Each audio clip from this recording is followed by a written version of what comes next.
చూస్ country delight, live better. ఇప్పుడే country delight app ని download చేసుకోండి. వాగర్థవివ సంపృక్తౌ వాగర్థ ప్రతిపత్తయే జగతః పితరౌ వందే పార్వతీ పరమేశ్వరౌ. ఆదిత్యాయ చ సోమాయ మంగళాయ బుధాయ చ గురుశుక్ర శనిభ్యశ్చ రాహవే కేతవే నమః. శృంగేరి జగద్గురు పీఠాధిపతులకి, కంచి పీఠాధిపతులకి నమస్కారములు తెలియజేసుకుంటూ కార్యక్రమాన్ని ప్రారంభిద్దాం. ద్వాదశ రాశులకు సంబంధించి 1 జూలై నుంచి 15 జూలై వరకు వివిధ రాశుల్లో జన్మించినటువంటి వారికి ఏ విధంగా ఉండబోతుందో తెలుసుకునే ముందు గ్రహ సంచారం గురించి తెలుసుకుందాం. వృషభ రాశిలో శుక్రుడు, అలాగే మిథునంలో రవి గురువు, కర్కాటకంలో బుధుడు, సింహంలో కుజ కేతువు, అలాగే కుంభంలో రాహువు, శని మీనంలో 13 జూలై నుంచి శని వక్రీకరించే స్థితి పొంది ఉంటారు. అయితే ప్రధానంగా గమనించుకున్నట్లయితే చాలామంది ప్రేక్షకుల్లో ఉన్నటువంటి చాలా సందేహాలు, కొన్ని చెప్పినటువంటి విషయాల్లో కొన్ని మాకు ఫలితాలు సరిపోవట్లేవు అని అంటున్నారు. అంటే దీని అర్థము చాలామంది చూసుకునేటువంటిది సన్ జొడాయిక్ సైన్ ద్వారా చూసుకుంటున్నారు. అంటే ఈ ఉదాహరణకు చెప్తున్నాను, 23 జూలై నుంచి 22 ఆగస్టు మధ్యలో పుట్టినటువంటి వాళ్ళకి లియో సైన్ అని చెప్తారు. కాబట్టి సింహరాశి గురించి చెప్పేటప్పుడు 23 జూలై నుంచి 22 ఆగస్టు మధ్యలో పుట్టిన వాళ్ళు చూసుకుంటున్నారు. అది తప్పు. మీరు జన్మించినటువంటి జన్మ తేదీని అనుసరించి ఒక నక్షత్రము, ఆ నక్షత్రాన్ని అనుసరించి రాశి ఉంటుంది, ఆ రాశి ప్రకారమే మీరు చూసుకోవాలి. ఇది సరైనటువంటి విధానము. కొంతమంది నామ నక్షత్రం చూసుకుంటున్నారు. ఉదాహరణకి శ్రీనివాస్ అని చెప్పి అనుకున్నాం అనుకోండి, చాలామంది సి అనే అక్షరం ఈ శతభిష నక్షత్రంలో ఉంటుంది కాబట్టి కుంభరాశికి చూసుకుంటున్నారు, తులారాశికి చూసుకోవాలి. కృష్ణవేణి అన్నప్పుడు మిథున రాశి చూసుకుంటున్నారు, అది కూడా తులారాశి, అలా చూసుకోవాలి. కాబట్టి మనం అనేక విధాలుగా ఈ శాస్త్ర ప్రకారము మనకు ముందుకు వెళ్ళినట్లయితే తప్పకుండా ఆ ఫలితాలు అనేటువంటివి మనకు సరిపోతాయని చెప్పవచ్చు.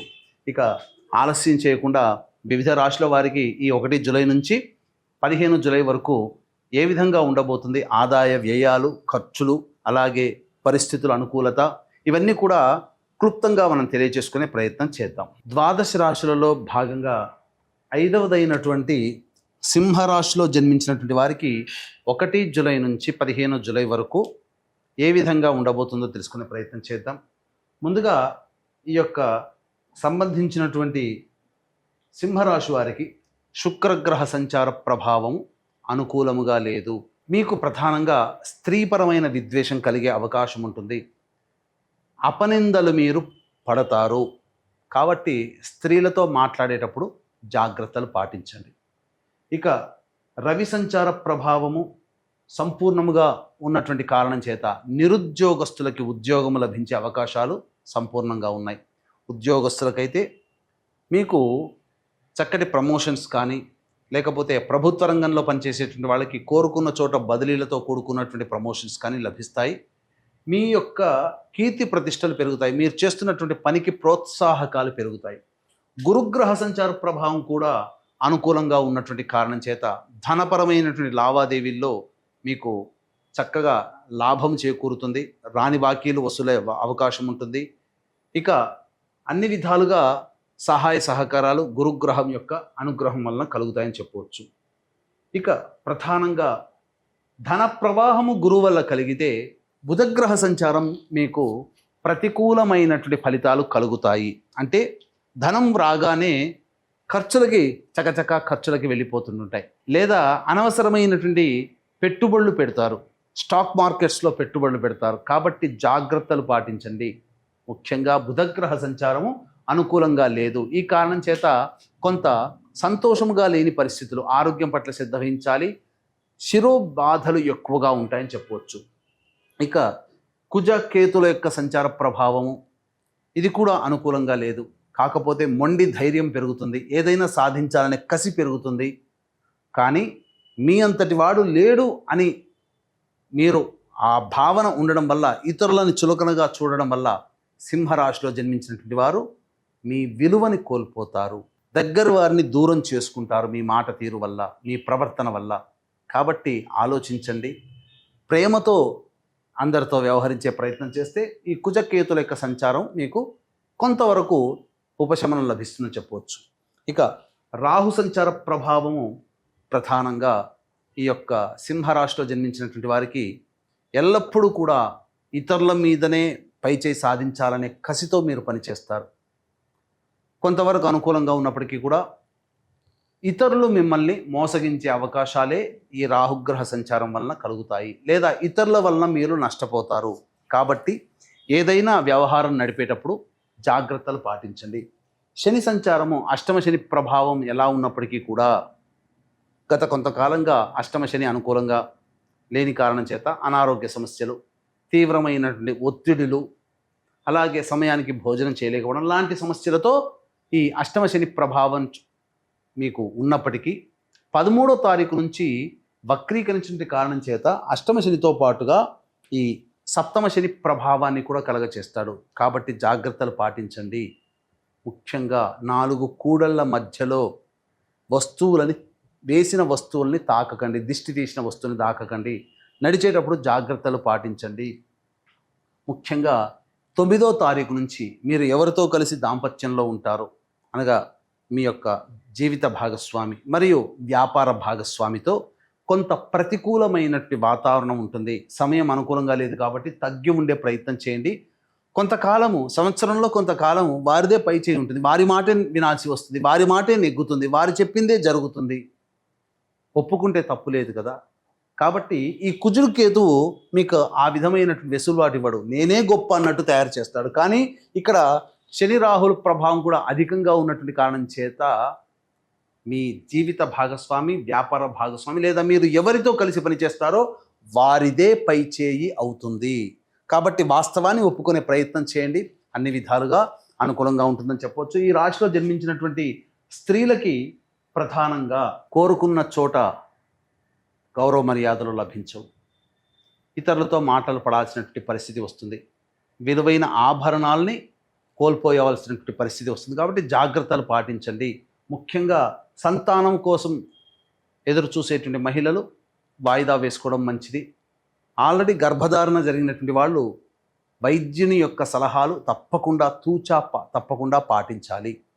దైవానుగ్రహాన్ని పొందే ప్రయత్నం చేయాలి. వివాహం కాని అమ్మాయిలకి వివాహ సంబంధాలు కుదిరే అవకాశము గోచరమవుతుంది. 9వ తారీఖు తర్వాత మంచి ఫలితాలు లభిస్తాయని చెప్పొచ్చు. తర్వాత చెప్పొచ్చేది ఏమిటంటే, ప్రధానంగా ఈ యొక్క రాశిలో జన్మించినటువంటి వారికి సాధారణమైనటువంటి ఫలితాలు కలుగుతాయి. ఒక రవి గురువు సంపూర్ణంగా అనుకూలంగా ఉన్నాడు, మిగతా గ్రహాలు ఏవి కూడా అనుకూలంగా లేని కారణం చేత చేస్తున్నటువంటి వృత్తి, ఉద్యోగ, వ్యాపారాల్లో భయముతో కూడుకున్నటువంటి జీవన విధానము ఇంట బయట ఉంటుంది. ఖర్చులు పెరుగుతాయి, జాగ్రత్తలు పాటించండి. ఇక ఈ యొక్క సంబంధించినటువంటి సమస్యలు అధికంగా ఉన్నటువంటి కారణం చేత దైవానుగ్రహం ఖచ్చితంగా ఉండాలని ఈ సింహరాశి వారికి తెలియజేస్తున్నటువంటి గ్రహ సంచారం ఈ కారణం చేత జూలై 5వ తారీఖు రోజున మీ జాతకరీత్యా విద్య, వివాహ, ఉద్యోగ, దాంపత్య, అనారోగ్య సమస్యలు, శత్రు సమస్యలు, కోర్టు సమస్యలు, ముఖ్యంగా గృహ సమస్యల నివారణ కోసం వారాహి నవరాత్రుల సందర్భంగా 9 రోజుల పాటు 9 నవరాత్రులు అనగా 9 వారాహి దేవతల యొక్క హోమాలు మరియు మేష, మిథున, కర్కాటక, సింహ, కన్య, వృశ్చిక, ధనుస్సు, కుంభమీన రాశుల్లో జన్మించినటువంటి వారికి శనిదోష పరిహారార్థమై శనిదోష నివారణ పూజలు, హోమాలు అనేటివి జూలై 5వ తారీఖు రోజున స్వాతి నక్షత్రం దశమి తిథి కలిసినటువంటి అద్భుతమైనటువంటి యోగం కలిగినటువంటి రోజున సాయంత్రం 7 గంటలకి కార్యక్రమం ప్రారంభమవుతుంది. ఈ 5వ తారీఖు సాయంత్రం 5 గంటల లోపల మీ గోత్రనామాలు నమోదు చేసుకునే ప్రయత్నం చేయండి. ఈ కార్యక్రమంలో నమోదు చేసుకున్నటువంటి వారికి శక్తిపాతము చేయబడినటువంటి శంకరుంగలి మాలని ఇవ్వడం జరుగుతుంది. ఇక జూలై 1వ తారీఖు నుంచి 15వ తారీఖు వరకు ఆదాయము, వ్యయము మరియు మానసికమైన పరిస్థితి ఏ విధంగా ఉండబోతుందో తెలుసుకునే ప్రయత్నం చేద్దాం. 1వ తారీఖు రోజున పెండింగ్లో ఉన్నటువంటి పనులన్నీ పూర్తి చేసుకుంటారు. అన్ని విధాలుగా అనుకూలంగా ఉండేటువంటి పరిస్థితి, ధనపరమైనటువంటి సమస్యల్ని పూర్తి చేసుకుంటారని చెప్పవచ్చు. కాకపోతే అత్యుత్సాహము పనికిరాదు. 2, 3 తారీఖుల్లో కుటుంబ సభ్యులతో వాగ్వివాదాలు పెరుగుతాయి. సంతానము మూలకంగా ఖర్చులు కూడా ఉంటాయి. జాగ్రత్తలు పాటించండి. అనవసరమైన ఖర్చులు పెడతారు. మనస్సు ప్రశాంతంగా ఉండదు. ఇంట్లో కంటే ఎక్కువగా బయట గడిపే అవకాశం ఉంటుంది. 4, 5, 6 తేదీల్లో నూతన వ్యక్తులు పరిచయం అవుతారు. సోదర సోదరిమణులు తెలిసిన వారి యొక్క సహాయ సహకారాలతో మీ పనులని పూర్తి చేసుకుంటారు. ధనపరమైన సమస్యలు తీరుతాయి. ఖర్చుకు మించిన ఆదాయం కూడా లభిస్తుంది. అన్ని విధాలుగా విందుల వినోదాల్లో ఆనందంగా పాల్గొంటారు. 7, 8 తేదీల్లో కనుక చూసుకున్నట్లయితే మీకు ప్రధానంగా వాహనాన్ని నడిపేటప్పుడు జాగ్రత్తలు పాటించాలి. తల్లిగారి ఆరోగ్యం పట్ల శ్రద్ధ వహించాలి. ఏ పని చేసినా ప్రశాంతత లేని జీవితాన్ని పొందుతారు. 9, 10, 11 తేదీల్లో మీ ఆరోగ్యం పట్ల శ్రద్ధ వహించాల్సినటువంటి పరిస్థితి. జ్వర సంబంధమైనటువంటి పీడనలు ఉండే అవకాశం ఉంటుంది. అలాగే వృధా కాలయాపన చేస్తారు. తద్వారా ఏ పని ముందుకు సాగదు. ఖర్చులు కూడా పెరుగుతాయని చెప్పవచ్చు. 12, 13, 14, 15 తేదీల్లో రాబడి అధికంగా ఉంటుంది. ఖర్చుకు మించిన ఆదాయం లభించడం, తద్వారా మీకున్నటువంటి సమస్యలని పూర్తి చేసుకుంటారు. సంతోషంగా కుటుంబ సభ్యులతో గడుపుతారు. పార్టీలకు వెళ్ళే అవకాశం ఉంటుంది. అన్ని విధాలుగా ఆనందదాయకంగా ఈ 12, 13, 14, 15 తేదీల్లో మీరు ఉంటారని చెప్పవచ్చు. ఏ తర్వాత చెప్పొచ్చేది ఏమిటంటే 2, 3, 7, 8 ఈ తేదీలలో ఖర్చుల విషయంలో జాగ్రత్తలు పాటించాలి. ఇక రవి గురు యొక్క సంచారం అనుకూలంగా ఉన్నటువంటి కారణం, మిగతా గ్రహాలు అనుకూలంగా లేని కారణం చేత ప్రధానంగా ఈ యొక్క సింహరాశిలో జన్మించినటువంటి వారు ప్రతిరోజు కూడా దత్తాష్టకము, కాలభైరవాష్టక పారాయణం రోజుకి 3 సార్లు పఠించండి.